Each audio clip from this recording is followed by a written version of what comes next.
Halo semuanya, jumpa lagi di setelah Hari Kemerdekaan ke-80 tahun ya, Indonesia Merdeka.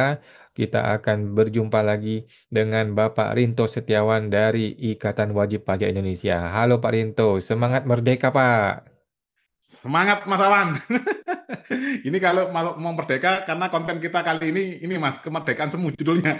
Oke, kemerdekaan semu ya, atau kemerdekaan Iya Mas palsu. Awan. Ini Iya betul. bagaimana nih IWP menanggapi kemerdekaan Republik Indonesia ke-80 tahun, Pak? Iya, sebelum ini dari materi dari tim kami dari tim IWPI Mas Awan. Sekarang ini Mas ya, saya kasih pertanyaan yang ringan-ringan saja Mas Awan untuk menjawab Oke. menjawab ini Mas Awan. Banyak kesalahpahaman atau salah pengajaran kita di sekolah-sekolah Mas Awan. Hmm, Pertanyaannya simpel Mas Awan. hmm. Indonesia dijajah berapa tahun? 350 tahun kalau nggak salah. Oke, nah sekarang tadi Mas Awan ngomong Dirgahayu kemerdekaan ke-80. Kok bisa ke-80? Oke. Indonesia, kok bisa Indonesia baru umur 80 tahun dijajahnya 350 tahun? Itu Mas Awan. Inilah yang saya maksud kesalahan berpikir itu Mas Awan. Oke. Eh, Ya, kira-kira bisa nggak direnungkan Mas Awan? Jadi harusnya, maksud Bapak harusnya Indonesia merdeka, Indonesia itu sudah berumur 400 tahun lebih gitu. Iya, seharusnya. Kalau Oke, sekarang kalau kita berumur 80 tahun dijajahnya 350 tahun. Nah, itu kan aneh Mas Awan. oke. Nah, nah sebelum masuk ke materi nanti ini Mas, nanti di akhir materi saya masuk materi dulu nanti bisa dilihat video dari Hmm, ini Mas, guru kita Cak Nun Mas Awan. Nanti hmm, di situ disimpulkan dari beliau yang sudah ini Mas ya, keliling hmm, seluruh Indonesia untuk membantu kita anak-anak muda memahami apa yang terjadi di bangsa ini. Jadi memang cara pikir beliau memang agak unik Mas Awan. Saya hmm. juga waktu itu juga, oh iya ya, akhirnya seperti itu Mas Awan. Kok bisa? Ya karena Oke, kan waktu sebelum 45 itu kan belum Indonesia namanya Mas Awan. Namanya lahirnya Indonesia itu kan sejak 17 Agustus tahun 1945 sejak di Pulau Reklamasi kan. Jadi kalau oke. kita klaim Indonesia dijajah 350 tahun itu adalah kesalahan sistem pendidikan kita Mas Awan. Nggak tahu itu sejarahnya gimana kok bisa. Tapi yang tertancap di otak kita adalah seperti itu Mas Awan. Akhirnya gini Mas, nggak masalah Hmm, kamu tuh daripada nanti kamu dijajah Belanda. Itu yang hmm, ditakut-takutin Mas Awan. Akhirnya ya yang terjadi sekarang ini Mas dijajah melalui tanda kutip pajak Mas. hmm, Daripada kamu ditembak mati Belanda, hmm, lebih baik kamu bayar pajak yang fantastis Mas, yang seperti kita hmm, ketahui Mas Awan, nilainya sampai hmm, 10 miliar, sampai puluhan miliar tuh Mas Awan. Bahkan nanti hmm, kalau kita melakukan upaya hukum yang seperti kita ketahui Mas Awan itu kan seperti buntu di hmm, semua titik Mas Awan. Mau ke hmm, Komwasjak buntu, ke Kisda DJP buntu, ke Itjen Kemenkyu buntu, ke pengadilan hmm, pajak buntu kan gitu Mas. hmm, Ombudsman pun juga buntu kan gitu Mas Awan. hmm, Nah, ini materinya saya tanya dulu Mas ya. Nanti di akhir kita renungkan dari hmm, ininya Mas ya, statement dari Cak Nun Mas ya. hmm, Nah, ini Mas, konten kita kali ini 17 Agustus 1945 hmm, adalah kemerdekaan palsu. Ketika hmm, penjajahan fiskal melalui pajak dimulai. Nah, hmm, ini Mas. Memang yang diotak-atik ini memang pajak Mas Awan. Karena kan hmm, langsung berdampak pada jumlah penduduk Mas Awan. Begitu jumlah penduduknya naik banyak, banyak usia produktif.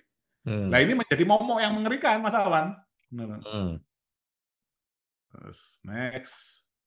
Awal negara baru, akhir kedaulatan asli Nusantara. Nah, ini hmm, sebelum kemerdekaan Indonesia itu, Mas. Jadi Indonesia ini terdiri dari kerajaan-kerajaan Nusantara, Mas, yang seperti pernah kita ketahui adalah pernah disatukan oleh Sumpah Palapa Mahapati Gajah Mada dari Majapahit, Mas Awan. hmm, Kita diajarkan bahwa 17 Agustus adalah hari kemerdekaan, tapi bagaimana jika itu hmm, justru awal penjajahan baru, hanya berganti hmm, bendera.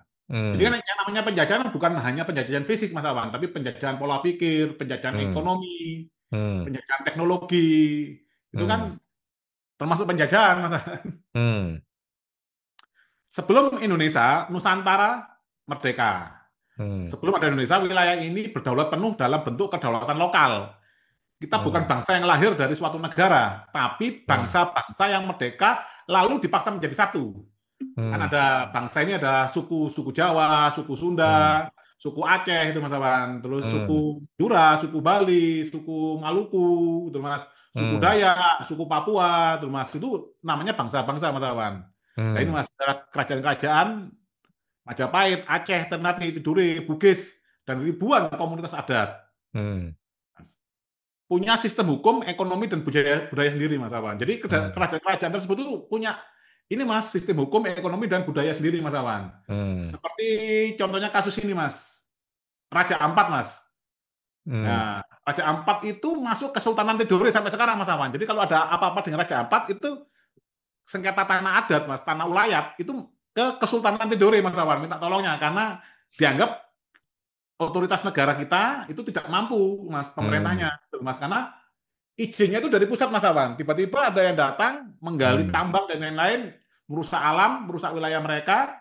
Hmm. Nah, itu tidak bisa apa-apa, Mas. Tadi aparat TNI Polri akhirnya mendukung perusahaannya dapat izin ini, Mas. Nah, akhirnya yang tanahnya dalam tanda kutip dicaplok ini minta tolongnya ke Kesultanan Ternate dan Tidore. Ada di Raja Ampat, terus ada juga kemarin dari Pulau GB, Mas Awan. Itu juga sama sengketa Hmm. tambang. Nah, seperti itu, Mas Awan. Di Ternate juga ada, Mas Awan. Hmm. Nah, terus tidak ada entitas tunggal yang bernama Indonesia, Mas Awan. Nah, Hmm. dulu ini kan kerajaan masing-masing, Mas, dan kerajaan-kerajaan ini memiliki budaya sendiri, sistem ekonomi Hmm. sendiri, itu, Mas, sistem hukum sendiri. Hmm. Nah, terus proklamasi awal penjajahan baru. Hmm. 17 Agustus 1945, pembentukan entitas baru bukan pembebasan kerajaan atau adat. Hmm. Nah, pemerintah pusat menggantikan kekuasaan kolonial Belanda. Hmm. Integrasi dilakukan tanpa musyawarah rakyat dan pemilik wilayah asli. Yang berganti hanyalah bendera dan bahasa penguasa. Sistem sentralistik tetap menempatkan rakyat sebagai objek, Mas, bukan subjek. Hmm. Nah, jadi seperti kita ketahui di dalam proklamasi, Mas Awan, ada frase ini, Mas. Hal-hal yang memenai pemindahan kekuasaan dan lain-lain diselenggarakan dengan cara sesama dan dalam tempo sesingkat-singkatnya. Itu sampai Hmm. sekarang, Mas. Mungkin Pak Prabowo harus menjelaskan ini ke publik. Memahami nggak frase ini, Mas? Hmm. Hal-hal yang memenai pemindahan kekuasaan dan lain-lain itu pemindahan kekuasaan dari mana ke mana. Hmm. Nah, itu harus diselenggarakan dengan tempo sesingkat-singkatnya, Mas. Ibarat kata kalau kita itu menikah, yaitu mas kawinnya ini adalah ini, Mas. Hmm. Nah, ini mas kawinnya ini belum diserahkan, Mas Awan. Nah, ini seharusnya kemungkinan besar ini adalah kekuasaan dari kerajaan-kerajaan Nusantara ini, Mas Awan. Gimana cara pembagian tanahnya, yang ulayat yang mana? Sampai sekarang kan masih sengketa, Mas. Ya. Nah, ini Mas, Republik sebagai korporasi baru, negara modern terpusat, birokratis dan eksploitatif, Mas. Sumber Hmm. daya alam dikuasai pusat, rakyat adat dianggap liar atau terbelakang. Hmm. Sistem kolonial dilanjutkan oleh elit lokal. Kolonialisme tidak berakhir, ia diwarisi dan dioperasikan oleh elit kita sendiri. Hmm. Hmm. Indonesia sebagai proyek global. Nah, ini Mas yang terkait dengan penjajahan fiskalnya, Mas ya. Hmm. Sejak awal jalur kita sudah diarahkan agar terintegrasi sistem global, Mas, yang melanggengkan ketergantungan. Ini Mas, Hmm. pasca 1945 itu kita tergantung pada IMF dan World Bank atau Bank Dunia dan kekuatan asing yang membentuk arah ekonomi dan politik Republik Indonesia, Mas Awan. Hmm. Yang contohnya yang kita ketahui, Mas Awan ya, itu arah politik ini misalkan Hmm. undang-undang dasar kita atau konstitusi kita itu masih banyak mengambil dari Amerika. Hmm. Nah, anehnya undang-undang kita masih pakai banyak Belanda. Kemarin saya Hmm. bersidang dengan tim Kemenq, Mas, ya, di Pengadilan Negeri Malang. Itu Hmm. tim Kemenq pakai undang-undang HIR, Mas. Hmm. Nah, itu tahun 1926 kalau tidak salah, Mas. Itu dibuat ini, Mas ya, sebagai apa, Mas ya? Dasar hukum untuk mengalahkan kami itu, Mas. Hmm. Nah, terus perjanjian-perjanjian internasional yang mengikat kebijakan domestik. Freeport, Hmm. Exxon, dan konsesi sumber daya alam diberikan setelah Orde Baru. Yang Hmm. seperti kita ketahui adalah di Papua, Mas Awan. Itu ada ini kan Hmm. Freeport itu, Mas. Ya, itu kan Hmm. dulu yang saya kecil namanya kan Tembagapura, Mas. Ternyata kan isinya emas, Mas. Hmm. Ternyata kan emas pura, Mas. Hmm. Ini, Mas, penjajahan fiskal, pajak menjadi instrumen penjajahan internal. Rakyat membayar untuk kepentingan yang tidak kembali kepada mereka. Hmm. Sistem pajak warisan Hindia Belanda, ini Mas ya, Indis Belasting Ordonansi tetap digunakan. Pajak sebagai alat kontrol, bukan murni kontrak sosial. Hasil pajak banyak digunakan untuk bayar utang luar negeri dan proyek elit. Utang kolonial Belanda, yaitu pada konferensi Meja Bundar 1949, Mas, kita punya utang 4,3 miliar gulden, Mas.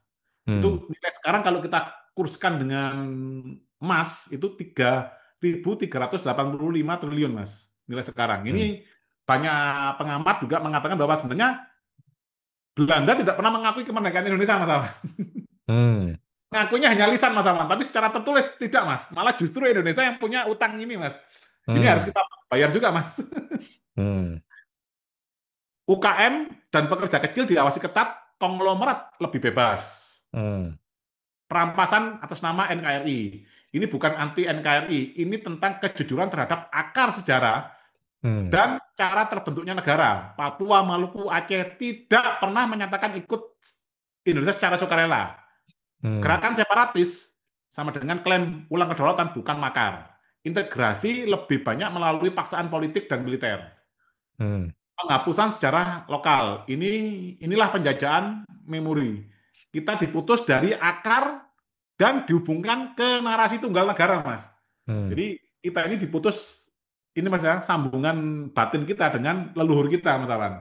Hmm. Sejarah kerajaan dan adat dihapus dari narasi resmi. Pendidikan hanya ajarkan satu versi sejarah, versi negara, Mas. Hmm. Padahal namanya sejarah itu kan tergantung penulisnya, Mas. Bisa banyak versi, Mas Awan. Hmm. Kedaulatan adat dilabeli kolot atau penghambat kemajuan. Hmm. Merdeka sejati atau palsu. 17 Agustus 1945 bukan awal kemerdekaan sejati. Itu Hmm. awal lenyapnya kedaulatan asli rakyat dan kerajaan Nusantara diganti negara baru Hmm. yang memusatkan kuasa. Solusi kembali ke rakyat bukan sekedar ganti pemimpin. Hmm. Merdeka sejati sama dengan kedaulatan penuh rakyat atas tanah, sumber daya, dan masa depan. Penjajahan yang paling licik adalah ketika kamu mengira telah merdeka.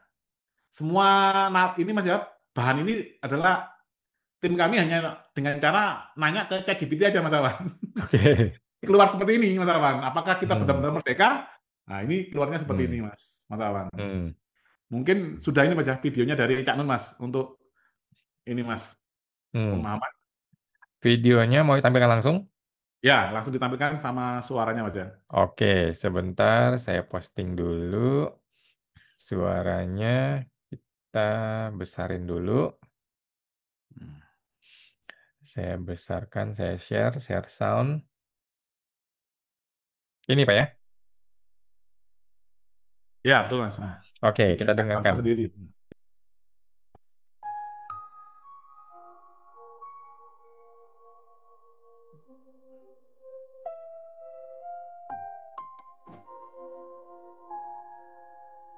Ya, ini, Mas.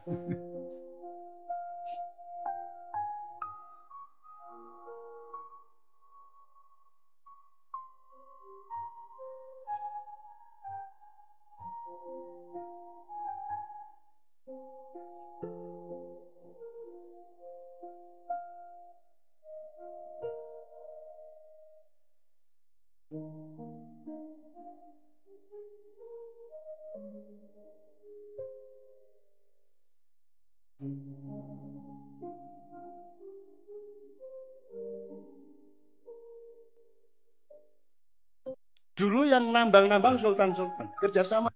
Oke. Nah, jadi saya juga baru memahami kan baru-baru ini, Mas Awan. Sejak kami kena kasus perpajakan, kami mencoba berjuang di hukum, ternyata kan sangat berat, luar biasa, Mas Awan. Dan ada cerita juga ini, Mas Awan. Kan kita Hmm. sering kita ketahui bahwa kita dijajah Belanda dan Belanda itu sangat kejam, Mas Awan, ya. Nah, Hmm. itu misalkan dulu bupati-bupati itu kita bangun jalan namanya Jalan Pantura itu, Mas, ya. Itu Hmm. mulai dari mana, Mas, ya? Dari Gresik, Tuban itu sampai ke Jawa Barat, Mas, ya. Sampai ke Hmm. Banten. Itu yang kita ketahui itu kan ini, Mas, ya. Namanya kan Jalan Dendels. Yaitu kan Belanda kerja rodi tidak membayar 1 rupiah pun, Mas, 1 sen pun ke yang kerja, Mas Awan. Ternyata ada juga versi cerita, Mas Awan, yang saya temui di saat kita keliling ke ini, Mas, ya, di Pantura. Itu Hmm. ternyata uangnya itu dikasihkan ke bupati-bupati itu, Mas Awan. Dan Hmm. bupati itu tidak ngasihkan sama sekali, Mas. 0 rupiah, Mas. Hmm. ke pekerja tadi. Itulah yang dibuat istilah kerja rodi, teman-teman. Hmm. Jadi itulah yang dimaksud Cak Nun bahwa kita harus hati-hati nih. Kita ini benar-benar merdeka atau ini Mas, merdeka semua atau beneran ini. Hmm. Eh, Karena yang kejam nanti jangan-jangan orang kita sendiri itu Mas Awan. Nah, ini Hmm. nanti kita disuruh pajak, ternyata hutang kita tambah banyak Mas. Uang pajaknya kemana? Sumber daya alam kita kemana? Itu yang perlu Hmm. kita renungkan konten kali ini Mas Awan. Jadi kita harus merdeka Hmm. secara ini Mas ya. Benar Mas. Ideologi, politik, sosial, ekonomi, budaya. Ya, ipolek sosbud hankam Mas. Dan termasuk pertahanan keamanan. Semua Hmm. bidang kita harus merdeka. Itulah yang diingatkan tadi oleh Cak Nun Mas Awan. Oke, terima kasih ya Pak Rinto sudah mengingatkan kepada kita semua ya bahwa kemerdekaan kita ini masih diduga masih palsu atau masih semu ya. Ditambah dengan panutan kita semua Cak Nun yang sudah memberikan penjelasan tersebut ya. Ya. Baik, teman-teman silakan berkomentar di YouTube ini ya bagaimana pendapat Anda sebagai warga negara. Oke, terima kasih Pak Rinto. Kita jumpa lagi di podcast berikutnya Pak. Terima kasih Pak. Sama-sama, Pak.